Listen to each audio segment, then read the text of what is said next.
6장 5절에서 7절까지 말씀을 봉독해 드립니다. 만일 우리가 그의 죽으심을 본받아 연합한 자가 되었으면 또한 그의 부활하심을 본받아 연합한 자가 되리라. 우리가 알거니와 우리 옛사람이 예수와 함께 십자가에 못 박힌 것은 죄의 몸이 멸하여 다시는 우리가 죄에게 종노릇하지 아니하려 함이니 이는 죽은 자가 죄에서 벗어나 의롭다 하심을 얻었음이니라. 우리는 로마서 6장에 와서 우리가 구원을 얻은 것이 은혜로 말미암았다는 이 성경의 가르침을 따라서 우리가 아담 안에 있지 않고 예수 그리스도 안에 있는 새로운 사람임을 인식하고 있습니다. 그러나 그것 때문에 우리가 은혜로 구원을 얻었다는 이 말이 우리로 하여금 죄를 더 지어도 좋은가 하는 질문을 야기시켰다는 것을 6장 1절에서 만났고, 우리가 은혜로 얻은 이것이 죄와의 단절이요 그리스도 안에서 새 사람으로 태어난 것이기 때문에 죄로 다시 돌아간다는 발상은 있을 수 없다는 것을 확인하고 있습니다. 그리고 이 성경의 가르침 속에서 우리가 죄로 다시 돌아갈 수 없는 가장 큰 이유가 죄에 대하여 죽었기 때문이라는 걸 배웠습니다. 그런 죄로 돌아갈 수가 없습니다. 그러자 문제가 되는 것이 이 죄에 대하여 죽었다는 것이 정확히 무엇을 뜻하는가 하는 문제가 야기됩니다. 신분과 지위에서 그리고 죄의 영역과 통치에서 우리가 이제는 끊어졌다 하는 것과 죄의 생각, 죄된 성품, 죄된 본성이 없어졌는가 하는 것은 다른 것입니다. 실제적으로 우리가 신자가 된 이후에도 죄에 대한 생각을 갖고 있고 죄에 대한 습성을 갖고 있으며 실제로 죄를 짓고 있는 것이 사실입니다. 죄에 대하여 죽었다고 하는 신자가 어찌하여 죄에 대한 생각과 습성과 죄를 짓는 실패가 생길 수 있느냐 하는 것이 오늘 우리가 살펴보려는 5절부터 7절에 이르는 말씀입니다.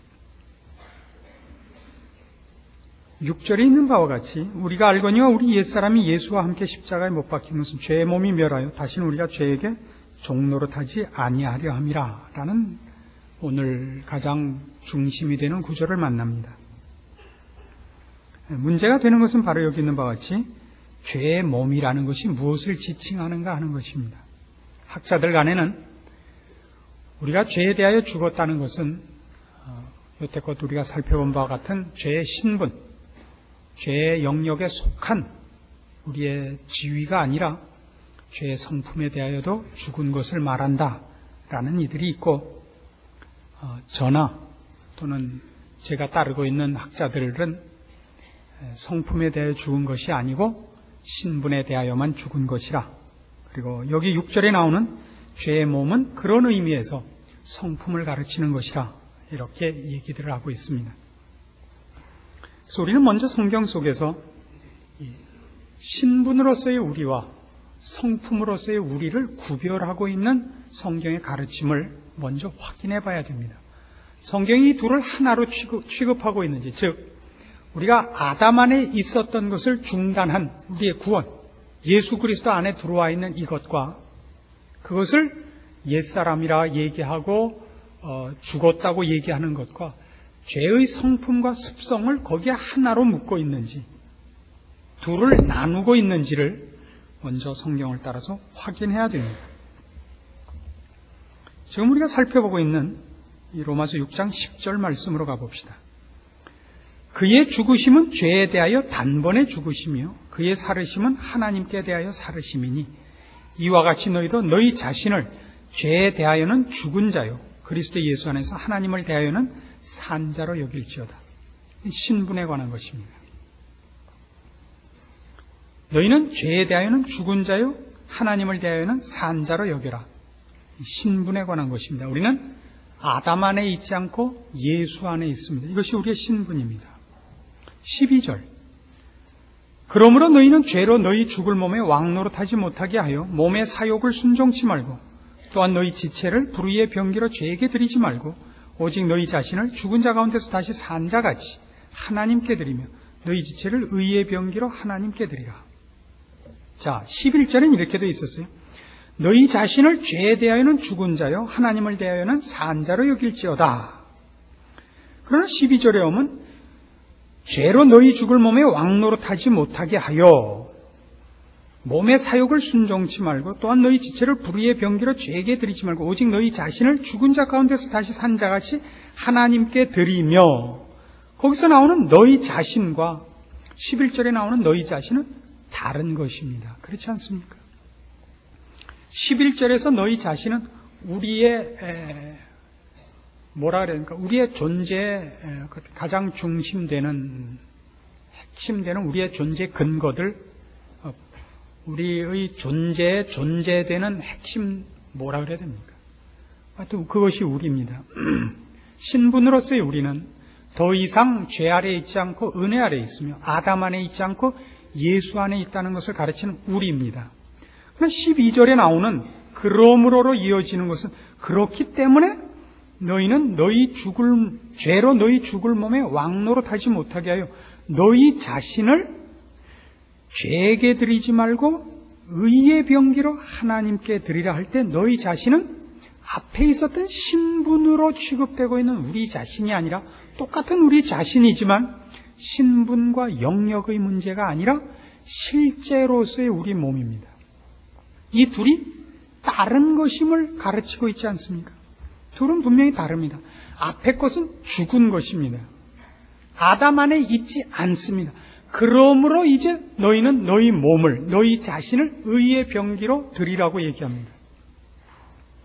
그래서 여기서는 뭘 지시하고 있는 것이 분명하냐 하면 우리 자신을 얘기할 때 우리의 신분과 지위와 운명으로서 우리를 말하는 것과 아직도 남아있는 옛 성품과 옛 습관과 불완전함으로 있는 우리를 둘을 나누어서 얘기하고 있는 것을 봅니다.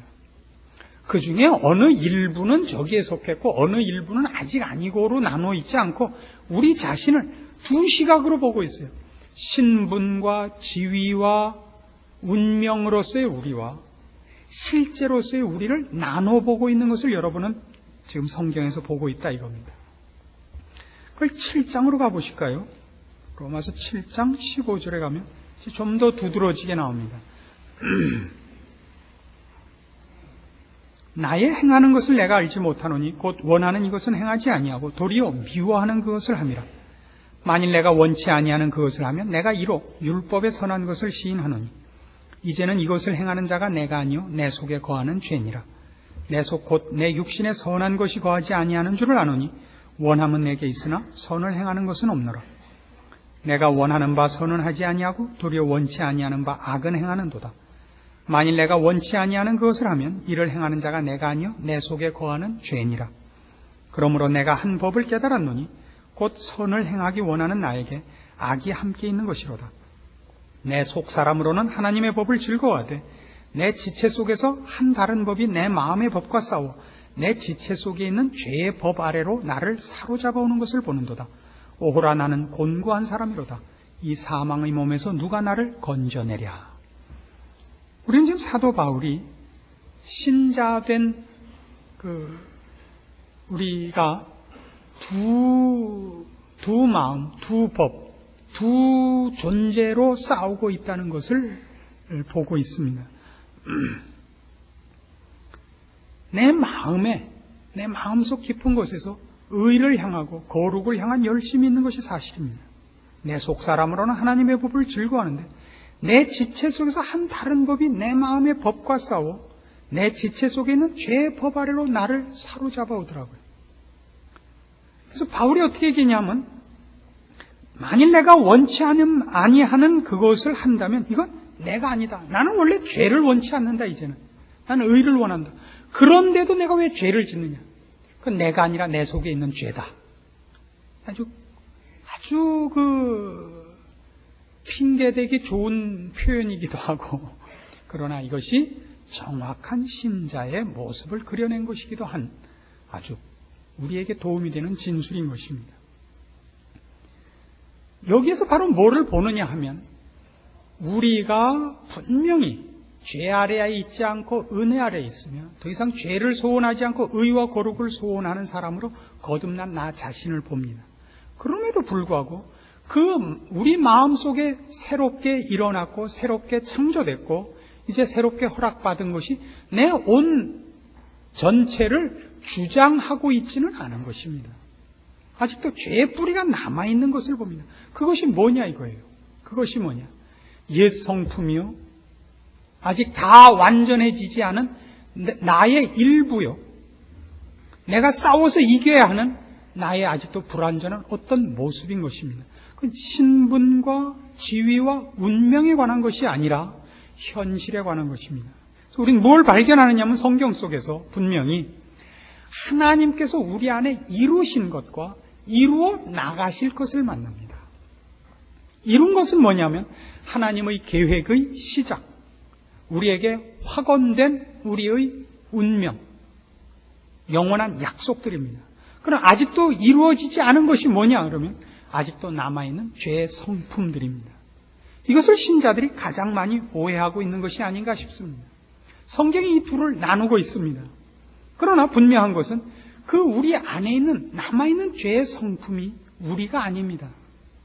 우리가 아니라고 얘기하는 것은 그게 내가 아니라는 뜻이 아니라 영원한 운명으로 볼 때는 이 우리에게 남아있는 옛 성품과 나를 아직도 죄짓게 하는 어떤 영향력들이 결국 나를 장악하거나 나를 그걸 운명이 되고 결과가 되게 끌고 가지 못한다는 의미에서 그건 내가 아닙니다. 나는 뭡니까? 나는 결국 의와 거룩과 하나님의 통치하심 속에 있기 때문에 승리로 가고야 말 것이기 때문에 바울은 그것을 내가 아니라고 얘기합니다. 그건 내가 아닙니다. 분명히 나누셔야 됩니다. 그것도 납니다. 내가 죄를 짓는 겁니다. 그건 내가 지은 것이 아니라고 변명할 수 없습니다. 그러나 바울이 그건 내가 아니라고 얘기하는 것은 이제 예수 그리스도로 말미암아 구원을 얻은 신자는 그것으로 끝장나지 않기 때문입니다. 죄로 끝장나지 않습니다. 뭐로 끝장이 납니까? 우리는 은혜와 거룩과 의와 생명으로 끝장이 납니다. 그래서 우리한테 아직 남아있는 죄가 우리에게 영향을 미친다 할지라도 그것이 우리의 운명을 바꿔놓거나 우리를 그 죄가 끝장으로 가는 자리까지 우리에게 영향을 주거나 우리를 장악하고 있지 못할 것입니다. 그래서 우리는 다시 로마서 6장 6절로 돌아와서 이 표현을 다시 한번 이제 분명하게 정의를 해야만 됩니다. 우리가 알거니와 우리 옛사람이 예수와 함께 십자가에 못 박힌 것은 죄의 몸이 멸하여 다시는 우리가 죄에게 종노릇하지 아니하려 함이라 하는 말이 정확히 뭡니까? 그래서 우리는 이것이 옛사람은 여기서 옛사람은 아담 안에 있었던 우리의 신분을 얘기하고 여기서 죄의 몸이라는 것은 이제 새 사람이 되었지만 아직 우리에게 남아있는 죄의 영향력, 죄의 뿌리, 옛 성품을 가르치는 줄로 압니다. 성경 속에는 이 옛사람이란 표현도 옛 신분을 얘기하지 않고 옛 성품을 얘기할 때가 있습니다. 우리는 그것을 에베소서나 골로새서에서 만납니다. 옛사람을 벗어버리고 새 사람을 입으라는 표현을 받을 때는 그 옛사람이 옛 신분이 아니라 옛 성품인 것을 봅니다. 이 죄의 몸이 멸했다는 것 때문에 그러나 많은 논쟁이 벌어지는 것입니다. 이 죄의 몸이 멸하여 다시는 우리가 죄에게 종노릇하지 아니하게 하려 함이라 이래야 더 정확한 표현이 됩니다만 그 죄의 몸이 멸했다면 옛날 옛 성품이 멸했다면 왜 다시 죄를 짓는가 하는 문제가 나오죠. 이건 표현에 좀 오해가 있었기 때문이고 우리 말 성경이 정확한 번역이 되지 않아서 그렇습니다. 히브리서 2장에 가시면 똑같은 표현이 히브리서 2장 14절에 나옵니다. 신약 성경 355페이지입니다. 히브리서 2장 14절 자녀들은 혈육에 함께 속하였으며 그도 또한 한 모양으로 혈육에 함께 속하시면 사망으로 말미암아 사망의 세력을 잡은 자 곧 마귀를 없이 하시려고 그랬다 그럽니다. 예수님께서 인간으로 오셔서 우리를 위하여 십자가를 지고 죽으신 이유는 사망의 세력을 잡은 자 곧 마귀를 멸하려고 하셨다는 겁니다. 우리말 표현은 없이 하시고로 되어 있습니다만 영어 표현에는 destroy를 사용해서 멸망이라는 말을 씁니다. 그것은 정확히 오늘 우리가 본 6장 6절에 있는 이 죄의 몸이 멸하여 이런 같은 표현입니다. 여기서 쓴 멸망시킨다든가 히브리서 2장 14절에 보는 없앤다는 표현은 헬라어 원문과는 거리가 좀 있습니다. 헬라어 원문은 없앤다는 표현이 아니고 무력화시킨다는 겁니다. 없애는 것과 무력화시키는 것은 다릅니다. 마귀는 지금 없애지지 않았습니다. 그럼 멸망받고 있지 않습니다. 마귀는 언제 멸망을 받느냐면 주님 재림하셔서 주님께서 그를 무저갱에 영원한 불못에 던질 때에야 이제 멸망받는 겁니다. 그러나 마귀는 예수 그리스도께서 십자가에서 죽으셔서 우리 죄를 대속하신 그 순간에 히브리서 2장 14절에 의하면 그가 멸망받았다고 얘기합니다. 그는 무력화시켰다는 얘기입니다. 여기서 무력화시켰다는 건 뭐냐? 더 이상 마귀는 우리의 주인이 아니라 이겁니다. 우리가 아담 안에 있지 않고 지금 예수 안에 있습니다. 죄는 우리의 주인이 아닙니다. 그전엔 사탄은 우리의 주인입니다. 우리를 통치하는 왕이었습니다. 그러나 지금은 그렇지 않습니다. 그는 우리에게 힘을 쓰지 못합니다. 그는 무력화되었습니다. 그는 우리에게 무력한 존재입니다. 그러나 우리는 죄를 짓습니다. 왜요? 그는 아직 없어지지 않았고 우리에게 힘을 쓰지 못하지만 우리에게 손을 대지 못하지만 우리에게 통치권을 행사하지 못하지만 그러나 그는 아직도 우리를 속입니다. 그는 우리에게 공갈을 치고 우리를 위협하고 우리를 유혹합니다. 그는 우리의 주인이 아닌데도 우리는 그 옛날 습관이 남아있고 옛날 경험이 있어서 그가 공갈을 치면 꼼짝을 못하고 그가 유혹을 하면 말려 들어가는 겁니다. 지금 우리가 짓는 죄는 그런 것들입니다. 마찬가지로 죄는 우리의 인격 속에서 떠나갔습니다. 죄는 우리의 원리가 아닙니다. 아까 본 로마서 7장에서 표현한 것 같이 우리의 마음의 법은 이제 더 이상 죄를 쫓지 않습니다. 우리는 의를 쫓고 거룩을 쫓으며 생명을 쫓습니다. 그러나 죄는 아직도 우리 몸에 그 영향력을 남겨두고 있습니다. 우리는 물론 의를 쫓으며 생명을 쫓으며 진리를 쫓기를 좋아합니다. 그러나 아직도 우리 몸에 죄의 잔재가 남아서 우리가 기껏 마음속으로 좋은 일을 하려고 생각했다가도 그 영향을 받아 그것이 구부러지고 막히고 급기야는 죄가 원했던 것을 하기가 일쑤입니다. 이것이 성경이 얘기하는 신자의 지금의 모습입니다. 로마서 7장에서 우리는 그것을 봅니다. 조금 전에 본 바와 같이 24절에 있는 오라 나는 곤고한 사람이로라 하는 고백이 나오는 이유가 뭡니까? 22절 내 속사람으로는 하나님의 법을 즐거워하되 내 지체 속에서 한 다른 법이 내 마음의 법과 싸워 내 지체 속에 있는 죄의 법 아래로 나를 사로잡아오는 것을 보는도다. 우린 늘 좋은 일을 하려고 그래요. 좋은 일을 하려고 그래요. 마음속으로. 이건 신자가 아니면 일어나지 않는 생각입니다. 우리만이 의와 거룩과 진리와 생명과 영원을 따르는 생각을 합니다. 그러나 아직도 우리 몸에 죄의 영향력과 구습이 남아 있습니다. 옛 성품이 남아 있습니다. 그것이 우리를 끌어내립니다. 그리고 보통은 집니다. 오라 나는 곤고한 사람이로다 하는 고백이 나옵니다. 그러나 잘 보십시오. 24절 다음에 뭐가 있는 거예요? 물론 25절이 있습니다. 뭐라고 되어 있죠? 우리 주 예수 그리스도로 말미암아 하나님께 감사하리로다. 앞에 뭐였어요? 오라 나는 곤고한 사람이로다. 누가 이 사망의 몸에서 나를 건져내려는 절망의 부르짖음 다음에 왜 감사하리로다가 나와요? 그리고 감사하리로다의 내용이 뭔지 아세요? 그런즉 내 자신이 마음으로는 하나님의 법을 육신으로는 죄의 법을 섬기노라. 근데 왜 감사해요? 마음으로는 하나님의 법을 육신으로는 죄의 법을 섬기고 그리고 늘 누가 이긴대요? 죄의 법이 이기는데 왜 감사해요? 8장 1절 그러므로 이제 그리스도 예수 안에 있는 자에게는 결코 정죄함이 없나니 이는 그리스도 예수 안에 있는 생명의 성령의 법이 죄와 사망의 법에서 너를 해방하였습니다. 우리가 아무리 죄에게 진다 할지라도 그 영역으로 다시 돌아가거나 그 통치 아래 들어가거나 죄가 우리를 붙잡고 있는 건 아니라고요. 죄는 우리를 유혹하고 시험하지 우리를 죄의 통치 아래로 그의 소유로 다시 붙잡아갈 수가 없습니다. 우리의 운명과 우리의 지위와 우리의 신분은 그리스도 예수 안에 있는 거예요. 그건 우리가 죄를 짓는다 할지라도 변함이 없는 겁니다.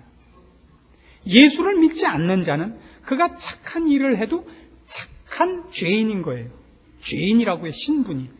신자는 죄를 지어도 나쁜 신자라고요.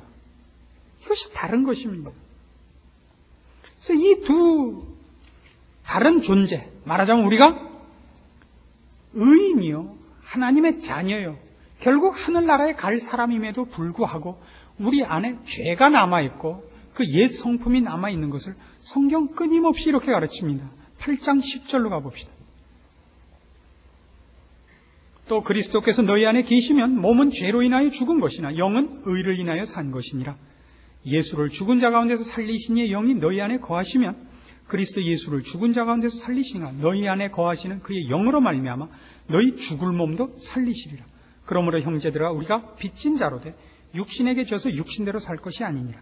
너희가 육신대로 살면 반드시 죽을 것이로되 영으로서 몸의 행실을 죽이면 살리니 무릇 하나님의 영으로 인도함을 받는 그들은 곧 하나님의 아들이라.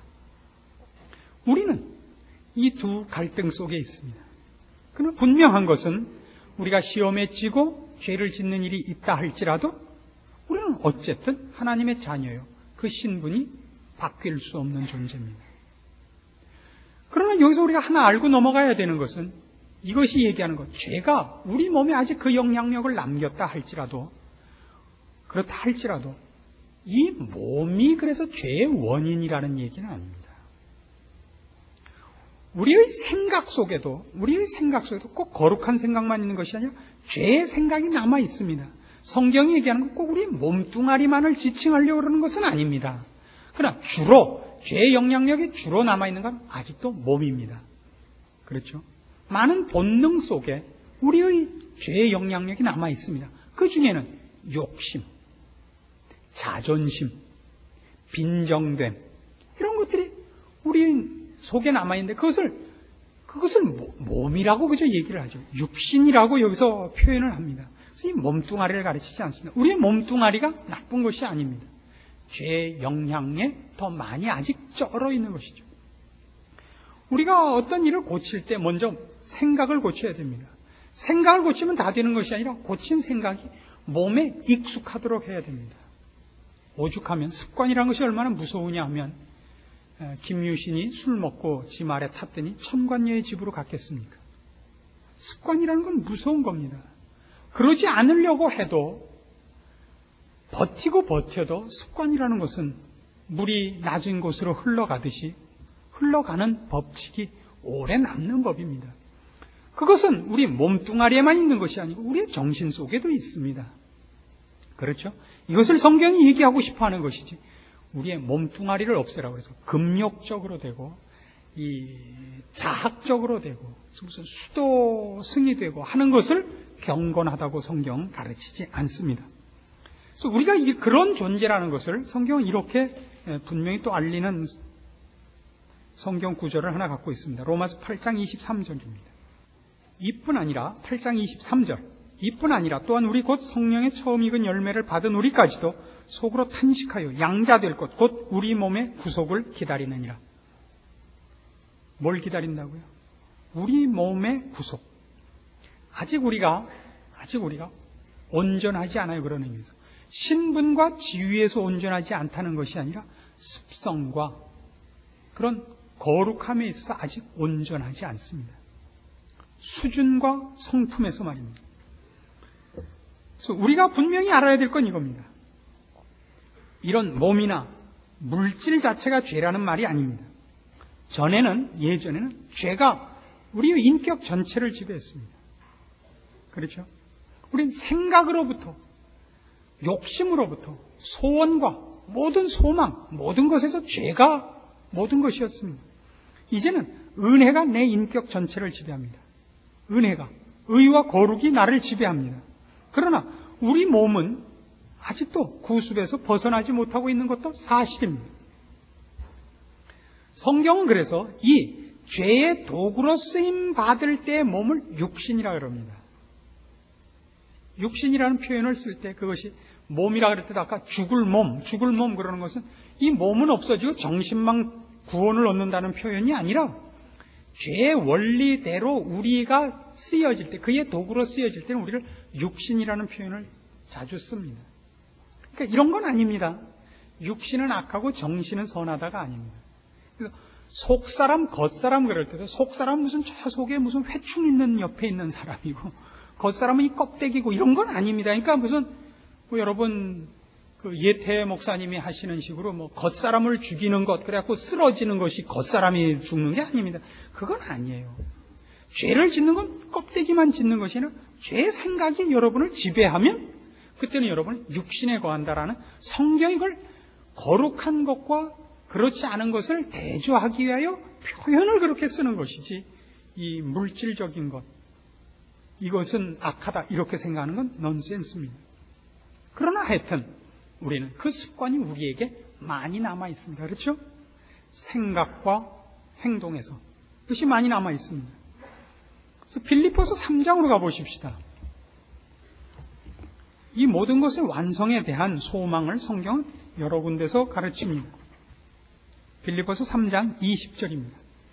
오직 우리의 시민권은 하늘에 있는지라 거기로서 구원하는 자 곧 주 예수 그리스도를 기다리노니 그가 만물을 자기에게 복종케 하실 수 있는 자의 역사로 우리의 낮은 몸을 자기 영광의 몸의 형체와 같이 변케 하시리라. 우리 시민권은 하늘에 있습니다. 이미. 그러니까 우리의 신분과 운명은 결정적입니다. 변할 수 없습니다. 그럼에도 불구하고 예수 그리스도를 우리가 왜 기다려야 되느냐 하면 왜 기다려야 된다고요? 우리 몸의 온전한 변화를 위하여 우리 성품의 온전한 완성을 아직 기다리고 있어야 되는 것이 사실입니다. 그래서 우리는 이런 결론에 도달합니다. 여러분이 신앙생활을 하다가 겪는 실패, 죄에 다시 빠지는 것을 여러분으로 보지 마시란 말입니다. 죄를 짓는 것도 납니다. 거기에 대해서 안타까워하고 절망하는 것도 납니다. 그럼 어디에다 나를 둬야 되죠? 그 절망하는 나에다 우리를 둬야 됩니다. 내 실패는 죄를 다시 짓고 실패한다 할지라도 그것이 나를 그쪽으로 끌고 갈 힘을 갖고 있지 못합니다. 신자가 겪는 가장 큰 유혹이 뭐며 실패가 뭐냐 그러면 이 죄에 잠시 빠지는 것, 죄를 다시 짓는 실패가 그의 운명을 바꿔놓을 수 있는 것 같이 절망하는 겁니다. 여러분은 절망할 수 없습니다. 이건 분명히 알아야 됩니다. 여러분이 만일 평양을 가야 되는 존재라면 여러분이 서울에서부터 뒤로 수원을 가거나 천안을 가거나 대전을 가면 그건 미련한 짓입니다. 되짚어 와야 되기 때문입니다. 그렇지 않습니까? 간 것만큼 다시 돌아와야 본전이고 그 다음에 가야 됩니다. 여러분이 결국 평양을 가야 되는 존재라면 거꾸로 가면 갈수록 손해이지. 여러분이 거꾸로 가서 결국 부산 가서 끝난다는 것은 있을 수가 없는 것이 신자된 운명입니다. 그래서 여러분을 무엇이 구원해내느냐 하면 여러분이 죄를 지을 때 나는 결국 평양 못 가고 부산 가고 말겠구나. 그래서 그 부산 앞바다에 빠져 죽어야지. 돌아와요 부산항에. 이게 아니라고요. 여러분이 가다 정신을 어디서 차리고 돌이킬 수 있느냐 하면 나는 결국 평양을 갈 수밖에 없는 존재라. 일로 가는 건 미친 짓이다가 여러분을 구원해낸다고요. 그것이 성경이 여러분을 위로하는 힘인 것입니다. 그래서 로마서 6장이 전부 무슨 얘기를 하는 거예요? 결국 그 깨우침을 여러분에게 주려는 것입니다. 오늘 본문 다시 봅니다. 로마서 6장 6절. 우리가 알거니와 우리 옛사람이 예수와 함께 십자가에 못 박힌 것은 죄의 몸이 멸하여 다시는 우리가 죄에게 종노릇하지 아니하게 하려 함이니 이런 죽은 자가 죄에서 벗어나 의롭다 하심을 얻었음이니라. 분명해집니까? 그래서 얘기해요. 10절. 그의 죽으심은 죄에 대하여 단번에 죽으시며 그의 살으심은 하나님께 대하여 살으심이니 이와 같이 너희도 너희 자신을 죄에 대하여는 죽은 자 그리스도 예수 안에서 하나님을 대하여는 산자로 유일지어다. 너희는 이제 구원 얻은 몸이다. 하나님의 자녀다. 그러므로 너희는 죄로 너희 죽을 몸에 왕노릇하지 못하게 하라. 못하게 하라. 너희는 너희 몸을 의의 병기로 드리라. 그것이 그럴 수밖에 없는 것은 너희는 죄에 대하여 죽은 자이기 때문이다. 그리고 너희가 이길 수밖에 없는 것은 14절 죄가 너희를 주관치 못하리니 이는 너희가 법 아래 있지 아니하고 은혜 아래 있음이니라. 그것이 성경이 신자를 가르치는 가르침입니다. 물론 이것은 성화에 관한 내용이지만 로마서 6장에서 가르치려고 하는 것은 성화에 관한 얘기가 아닙니다. 칭의가 어떻게 성화의 철저한 근거가 되느냐를 가르치려는 것입니다. 너희가 죄에 대하여는 죽고 하나님에 대하여 살았으니 나아갈 길은 성화밖에 없지 않느냐, 이 얘기예요. 그래서 이 로마서의 결론이 뭐냐면요, 12장 1절입니다. 로마서의 결론은 이겁니다. 그러므로 형제들아, 내가 하나님의 모든 자비하심으로 너희를 권하노니 너희 몸을 하나님이 기뻐하시는 거룩한 산제사로 드리라. 이는 너희에 드릴 영적 예배니라. 영적 예배가 결국 뭐죠? 너희 몸을 하나님이 기뻐하시는 거룩한 산제사로 드리라요. 결국 새 사람을 입는 겁니다. 그래서 신앙이란 이런 것입니다.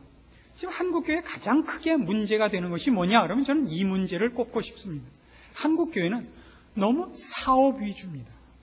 종교적인 행사 위주예요. 선교를 하는 것도 좋고, 전도를 하는 것도 좋고, 구제를 하는 것도 좋고, 뭐든지 좋습니다. 이건 너무 잘못하면 신자들의 신앙의 핵심을 오도할 위험이 있습니다. 그것 자체가 잘못이라는 것이 아니라, 이 모든 것들은 자칫 잘못하면 어떤 오해를 살 수 있느냐 하면, 여러분, 선교를 한다 그러면 제일 필요한 건 뭐예요? 선교사로 나가거나 선교사를 돕는 후원자가 되거나 이렇게 돼요. 구제를 한다 그러면 어려운 사람에게 가서 힘써서 같이 도와주거나 혹은 또 돈으로 지원을 하거나, 그럼 둘 다 뭐가 돼요? 재주가 있거나 능력이 있거나예요.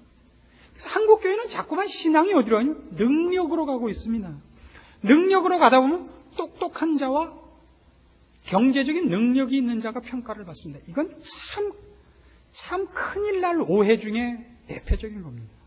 그게 아니라 신앙의 대표적인 건 뭐냐면, 여러분이 하나님 안에 들어와 구원을 얻은 자로서, 새 사람으로서 여러분에게 남겨진 옛 성품을 몰아내고 새 사람을 입는 싸움으로 가서 점점 그리스도를 닮는 새 사람으로 완성되어 가는 것이 신앙의 최고의 목표요, 최고의 싸움이요, 최고의 핵심입니다.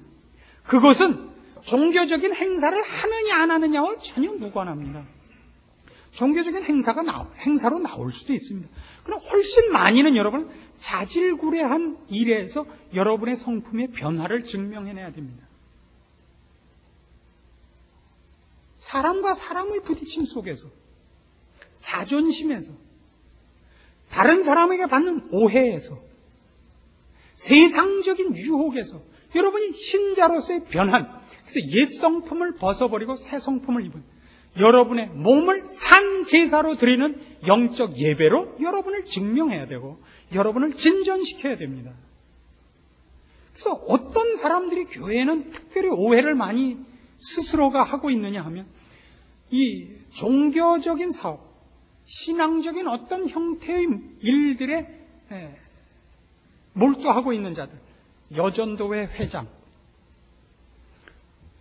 성가대 솔리스트, 이런 일을 하고 나면 어떤 중요한 일을 했다는 것 때문에 딴 데에서 대단히 못되게 구는 사람이 많습니다. 목사에게도 아주 큰 시험이고, 장로라든가 하여튼 어떤 중요한 일을 하는 사람들에게 아주 두드러진 그 오해로 나타납니다. 그리고 여러분 스스로들도 어떤 소원을 하게 되냐면, 보란 듯이 한번 그런 멋진 일을 할 능력을 자꾸 하나님께 달라 그래요. 그래서 끊임없이 그 일을 주지 않는 하나님 때문에 속상해하고, 그런 큰 돈을 낸다든가 어떤 재능을 나타낸 사람들에서 끊임없이 열등감을 가지는 걸로 나타납니다.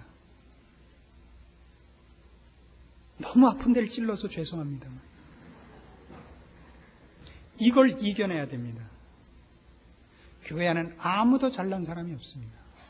우리는 모두 다 죄인인 것을 인정하고 온 사람들입니다. 그리고 우리가 해야 될 싸움은 이 옛 성품을 몰아내서 쓸데없는 싸움에서 벗어나는 것입니다.